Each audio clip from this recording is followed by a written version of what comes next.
Assalamualaikum warahmatullahi wabarakatuh. Kami dari kelompok 13 akan menjelaskan hasil dari tugas diskusi 2 dan latihan ketiga. Sebelumnya izinkan kami memperkenalkan diri. Nama saya Rehan Vito Varian. Nama saya Muhammad Yogi Separ Bersuara. Nama saya Raffi Kaliprasiawan. Nama saya Felis Kaila. Saya Melisa Putri. Kasus pertama akan dijelaskan oleh teman saya. Jadi jawabannya yang pertama adalah hubungan asuransi kepemilikan. Nah, yaitu hubungan antara pemilik rumah dengan penanggung pertama untuk melindungi nilai aset sebesar 500 juta. Hak ini beralih ke Hanifah melalui akte jual beli. Terus yang kedua ada hubungan asuransi jaminan. Hubungan antara kreditur dengan penanggung untuk melindungi nilai tanggungan atas pinjaman sebesar 300 juta. Nah, untuk soal yang kedua juga saya yang menyelesaikannya. Pertanyaannya adalah apa yang menjadi benda asuransi dan apa kepentingan atas benda asuransi dalam kasus di atas. Nah, dari yang saya dapat adalah benda asuransinya yaitu objek material berupa bangunan rumah yang terletak di Kapten Subli nomor 71 Bandar Lampung.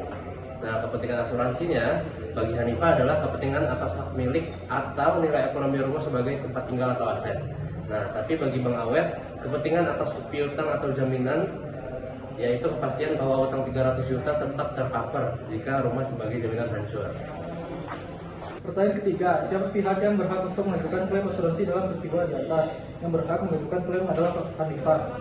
Hal ini karena rumah tersebut dijual oleh Fatimah kepada Hanifah melalui akte jual beli dengan perjanjian bahwa seluruh hak dan kewajiban pindah kepada pembeli.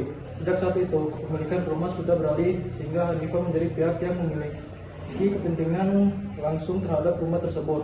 Dalam hukum asuransi berlaku prinsip bahwa hanya pihak yang memiliki kepentingan atas objek pada saat kerugian terjadi yang berhak mengajukan klaim.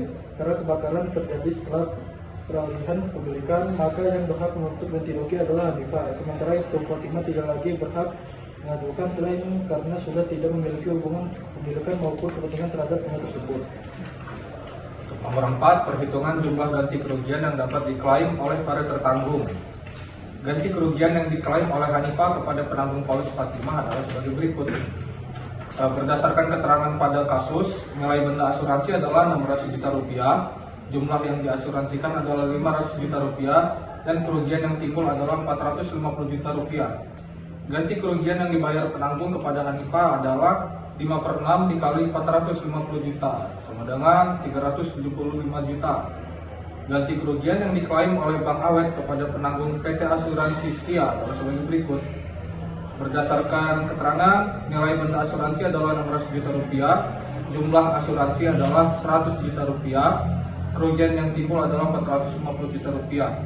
Maka ganti kerugian yang harus dibayar oleh PT Asuransi Setia kepada Bang Awet adalah 1/6 dikali 450 juta rupiah, sama dengan 75 juta rupiah. Bang Awet masih berhak atas pelunasan dari Hanifah atas dasar jual beli dengan hak jaminan kredit sebagai berikut. Jumlah kredit dengan jaminan rumah adalah 300 juta rupiah. Jumlah diterima langsung dari PT Asuransi Setia adalah 75 juta rupiah. Maka jumlah yang masih harus diterima dari Hanifah adalah 300 juta rupiah dikurangi 75 juta rupiah sama dengan 225 juta rupiah. Lalu soal nomor 1 dari kasus kedua akan jawab oleh saya. Jika kapal berangkat kemudian terjadi peristiwa yang dinyatakan dalam polis, siapakah yang berhak mengklaim ganti kerugian, Sylvester atau Januar? Berikan alasannya. Jadi yang berhak mengklaim adalah Sylvester karena Sylvester pemilik mobil dan memiliki kepentingan atas objek yang diasuransikan. Sedangkan Januar hanya membantu mengasuransikan dan mengangkut, jadi Januar itu nggak berhak atas klaim tersebut. Selanjutnya nomor 2, apakah penanggung dapat memenuhi klaim pihak tertanggung terkait dengan alasannya? Jawabannya itu, penanggung dapat memenuhi klaim tertanggung karena terdapat perjanjian asuransi yang sah. Ada kepentingan dari Januar sebagai pihak yang mengangkut mobil, serta penggunaan klausula alis yang pada dasarnya menjamin semua risiko kecuali yang dikecualikan. Namun karena nilai pertanggungan lebih rendah dari nilai mobil, maka ganti rugi yang dibayarkan maksimal hanya sebesar 800 juta atau sesuai besarnya kerugian. Yang ketiga, hitungan premi Restorno yang diterima tertanggung apabila jumlah premi yang dibayar itu atas dasar 2%.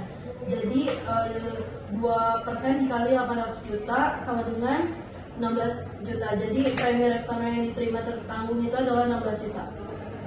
Sekian penjelasan dari kelompok kami. Apabila ada salah kata kami mohon maaf. Kami ucapkan terima kasih. Assalamualaikum warahmatullahi wabarakatuh.